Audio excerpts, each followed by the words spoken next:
தேவனுக்கே மகிமை உண்டாவதாக. இந்த சங்கீதம் 121 அதிகாரத்தில் கடவுள் நமக்கு கொடுக்கப்பட்ட பாதுகாவல் எப்படி இருக்குன்னு பார்த்தோன்னா அற்புதமாக இருக்கும். இது யாருக்கெல்லாம் கிடைக்கும் அப்படின்னா,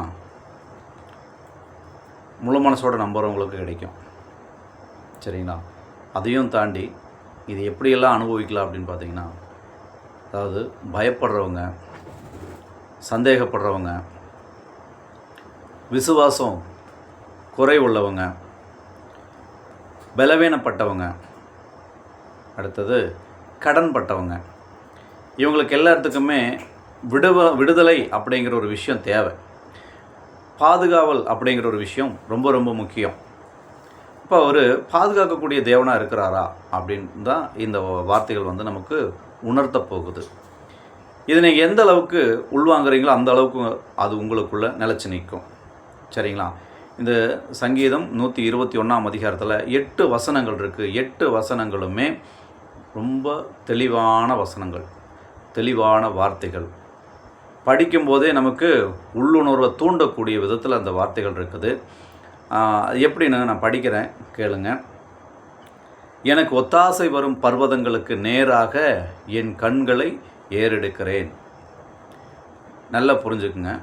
ஒத்தாசை வரும் பர்வதங்களுக்கு, எனக்கு ஒத்தாசை வரும் பர்வதங்களுக்கு நேராக என் கண்களை ஏறெடுக்கிறேன் அப்படின்னு சொன்னால், இந்த பாவத்தை அதிகமாக பார்க்கக்கூடிய இந்த கண்ணால் அந்த பர்வதத்தை நம்மளால் பார்த்து தரிசிக்க முடியுமான்னு கேட்டால் சாத்தியமே கிடையாது. உள்ளான இருதயத்தில், உள்ளான கண்களால், இருதயத்தின் கண்களால் மட்டுமே தரிசிக்க முடியும் அப்படிங்கிறத முதல்ல நம்ம புரிஞ்சுக்கணும், உணரணும்.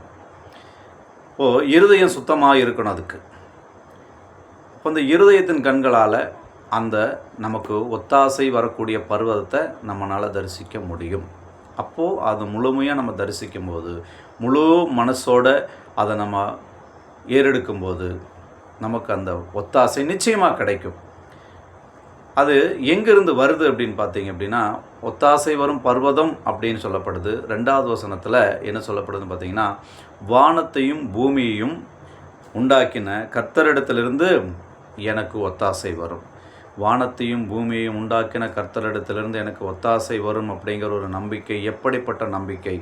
அவர் நம்மளை உண்டாக்கி இருக்கிறாரு, உருவாக்கி இருக்கிறாரு, பாதுகாக்கக்கூடிய வல்லமையுள்ளவராக இருக்கிறாரு. நம்மளை விட்டுருவாரா? வானத்தையும் பூமியும் உண்டாக்கின கர்த்தரிடத்திலிருந்து எனக்கு ஒத்தாசை வரும் அப்படின்னா, அந்த நம்பிக்கை அந்த அளவுக்கு உறுதியாகவும் உண்மையாகவும் முழுமையாகவும் இருக்கணும். முழுமை அடையணும் அதில். அப்போ தான் நமக்கு அதில் வெற்றி கிடைக்கும். முழுமை அடையாமல் வெற்றி கிடைக்காதுங்கிறது உண்மை. சரிங்களா? அடுத்தது 3ஆம் அதிகாரம். உன் காலை தள்ளாட ஒட்டார், உன்னை காக்கிறவர் உறங்கார். பார்த்துங்க, பாதுகாக்கிறது மட்டும் இல்லை, நம்ம கால்கள் தள்ளாடும் போது, பலனற்று போகும்போது நம்மளை அவர் பாதுகாக்கிறாரா? தள்ளாட விடாமல் பலப்படுத்தக்கூடிய தேவனாக இருக்கிறாரா? அது மாத்திரம் இல்லைங்க, உன்னை காக்கிறவர் உறங்கார்னு சொல்லப்படுது. இடைவிடாமல் பாதுகாக்கக்கூடிய தேவனாக இருக்கிறார். கொஞ்ச நேரம் பார்ப்பாங்க, சொந்தக்காரங்களாக இருந்தால் கொஞ்ச நேரம் தாங்கி பிடிப்பாங்க. அடுத்து என்னமாங்க, இவனுக்கு இதே வேலையாக போச்சுன்னு அப்படியே தள்ளி விட்டு போயிடுவாங்க. எவ்வளோ நேரம் மனுஷன் தாங்க முடியும்? நானும் மனுஷன் தானே அப்படின்ட்டு எவ்வளவு தான் சொந்த பந்தமாக இருந்தாலும், எவ்வளவு தான் எவ்வளோ நெருக்கமான ஒரு நண்பனாக இருந்தாலும், பெற்றவங்களாக இருந்தாலும், நம்ம பெற்ற பிள்ளைங்களாக இருந்தாலும், ஒரு கட்டத்துக்கு மேலே நம்மளை தாங்க மாட்டாங்க. ஆனால் அவர் எப்படி பாதுகாக்கிறாராம்? உன் காலை தள்ளாட ஒட்டார், உன்னை காக்கிறவர் உறங்கார். அவரால் மட்டும்தான் முடியும். உங்களுக்கு நம்பிக்கை இருக்கா? இதை விசுவாசிங்க. நிச்சயமாக ஒரு மாற்றம் உங்களுக்குள்ள நடக்கும். சரிங்களா? இதோ இஸ்ரவேலை காக்கிறவர், 4வது வசனம். இஸ்ரவேலை காக்கிறவர் உறங்குவதும் இல்லை, தூங்குவதும் இல்லை. எவ்வளவு அற்புதமாக பாதுகாக்கிறார் பாருங்கள். எந்த நிமிஷமும் நம்மளை விட்டு அவர் பிரியறதே இல்லைங்கிறது இதிலிருந்து தெரிய வருது. அவருக்கு மறைவாக நம்ம போய் என்னத்தை சாதிக்க முடியும்? எங்கே ஓடி ஒழிய முடியும் அப்படின்னு ஏதாவது உங்களுக்கு ஒரு ஆசைகள் இருக்கா? நம்ம செய்யக்கூடிய பாவத்தை ஆண்டவர் தெரியாமல் செஞ்சிடலாம், அல்லது பாவத்தை செஞ்சுட்டு போய் ஓடி ஒளிஞ்சிடலாம் அப்படிங்கிற ஒரு எண்ணங்கள் யாருக்குள்ளேயாவது இருக்குமா? இருக்கா? தயவு செஞ்சு இருந்தால் இந்த வார்த்தைகள் தான் உங்களுக்கு பதில் சொல்லும். நல்லா படிங்க. சரிங்களா? கர்த்தர் உன்னை காக்கிறவர், கர்த்தர் உன் வலது பக்கத்திலே உனக்கு நிழலாக இருக்கிறார். எல்லாத்துக்கும் ஒரு நிழலாக தான் இருக்கிறார். கர்த்தர் உன்னை காக்கிறவர் ஒன்று. ரெண்டாவது, உன் வலது பக்கத்திலே உனக்கு நிழலாகவும் இருக்கிறார். அவருடைய நிழலில் நம்ம தஞ்சம் அடைஞ்சோம் அப்படின்னா நமக்கு பிரச்சனைகள் வருமா, வியாதிகள் வருமா, தோல்விகள் வருமா, சண்டைகள் வருமா, சங்கடங்கள் வருமா? எதுவுமே வராது. நல்லா புரிஞ்சுக்குங்க. கர்த்தர் உன்னை காக்கிறவர் உன் வலப்பக்கத்திலே உனக்கு நிழலாக இருக்கிறார். அவருடைய நிழலில் நம்ம இருக்கிறோங்கிற உணர்வு எத்தனை பேருக்கு இருக்குது இன்றைக்கி? சொல்லுங்கள் பார்ப்போம். அவருடைய நிழலில் தான் நீங்களும் நானும் இருக்கோங்கிற உணர முடியுதா? உள்ளத்தில் இருக்கணும். அதுதான் புதிய ஏற்பாட்டில் இயேசு கிறிஸ்து சொல்லியிருப்பார், உங்கள் பொக்கிஷம் எங்கேயோ அங்கே உங்கள் இருதயம் இருக்கும் அப்படின்னு. அப்போது நம்முடைய இருதயத்துக்குள்ளே நம்ம என்ன சேகரித்து வச்சுருக்கிறோமோ அது மட்டும்தான் நமக்கு அடிக்கடி ஞாபகத்தில் வந்து போகும். ஆண்டவர் நம்ம பக்கத்தில் இருக்காரா இல்லையாங்கிறதெல்லாம் நமக்கு வராது, ஞாபகத்தில் வராது. நிச்சயமாக அந்த உணர்வே இருக்காது. அப்போ அவருடைய நிழலில் தான் நம்ம இருக்கோங்கிறத ஒவ்வொரு நிமிஷமும் ஒவ்வொரு மனுஷனும் நிதானித்து சோதித்து அதன் வழியில் நடந்தால் நிச்சயமாக நமக்கு தோல்வி கிடையாதுங்கிறத நான் முழு மனசோடு நம்புகிறேன். உங்களுக்கு அப்படி அந்த ஒரு நம்பிக்கை இருந்தால் நீங்களும் நம்பலாம். சரிங்களா? அவர் நமக்கு எப்படி இருக்கார்? வலப்பக்கத்திலே நிழலாக இருக்கிறார். சரிங்களா? பகலிலே வெயிலாகிலும் இரவிலே நிலவாகிலும் உன்னை சேதப்படுத்துவதில்லை. ஒன்றும் நம்மளை நெருங்க விடாது. ஏன்னா அவருடைய நிழலில் தான் நீங்களும் நானும் இருக்கிறோம். எப்படி இதெல்லாம் நெருங்கும்? பகலில் வெயில் மட்டும் நம்மளை சேதப்படுத்திடுமா? இல்லை நைட்டில் கொள்ளை நோய் தான் வந்து நம்மளை சேதப்படுத்திடுமா? வாய்ப்பே இல்லை. எந்த ஒரு தீங்கும் நம்மளை நெருங்க விடாமல் பாதுகாப்பார். அடுத்த வசனத்தை தான் சொல்லுது பாருங்கள்.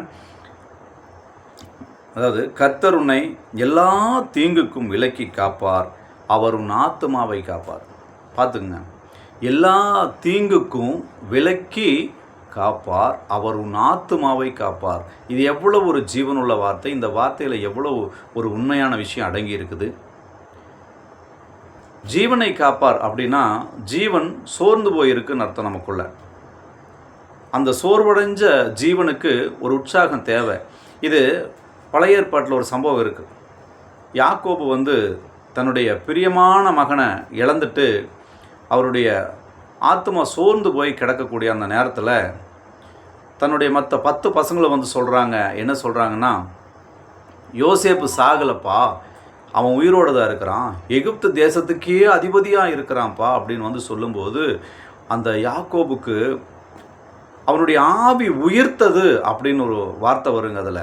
அப்போது அந்த மனுஷனுக்கு அந்த வார்த்தை எவ்வளோ ஒரு உற்சாகத்தை கொடுத்துருக்கும், எவ்வளோ ஒரு ஆச்சரியமான விஷயத்தை கொடுத்துருக்கும்.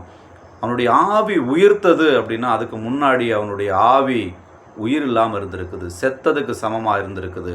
நம்மளும் பல பேர் இன்றைக்கி அப்படித்தான் இருக்கிறோம். நம்முடைய ஆவியில் உற்சாகம் இல்லை, ஜீவன் இல்லை, ஆண்டவர் நம்ம கூட இருக்கிறாருங்கிற உணர்வு இல்லை.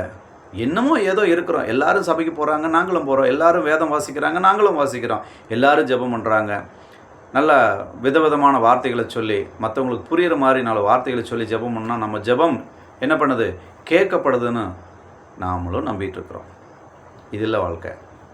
நம்முடைய ஆவி உயிர் பெறணும், நம்முடைய ஆவி உற்சாகமாகணும். ஆவியில் உற்சாகம் இருந்தால் மட்டும்தான் நம்ம இந்த உலக பாவங்களை ஜெயிக்க முடியுங்கிறத நம்புங்க. நிச்சயமாக ஆண்டவர் நம்ம கூட இருப்பார். அதான் வசனமே தெளிவாக சொல்லுது இல்லையா? அப்போ எப்படி கேட்குறாரு? கர்த்தர் உன்னை எல்லா தீங்குக்கும் விலக்கி காப்பார், அவர் உன் ஆத்துமாவையும் காப்பார். இந்த வார்த்தைகளை நீங்களும் கூட உங்கள் பைபிளில் இருக்குது, உங்கள் கையில் இருக்கிற பைபிள்லேயும் இதே வசனங்கள் தான் இருக்குது. எடுத்து நீங்கள் படித்து தெளிவாக தெரிஞ்சுக்குங்க.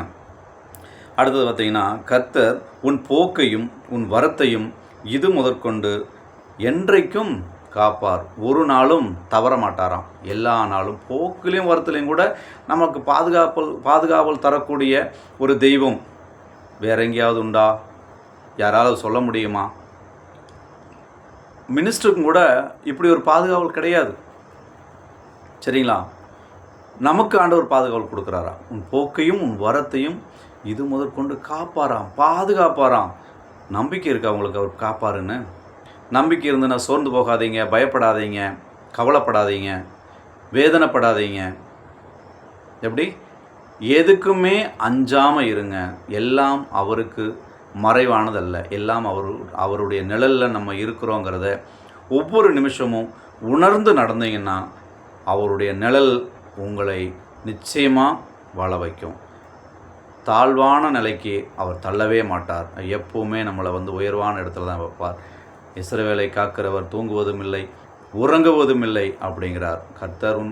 அவர் என்ன பண்ணுறார்? காக்கிறார். உன் ஆத்துமாவையும் எல்லா தீங்குக்கும் விலக்கி காப்பார். ரெண்டாவது உன் ஆத்துமாவையும் காப்பார்.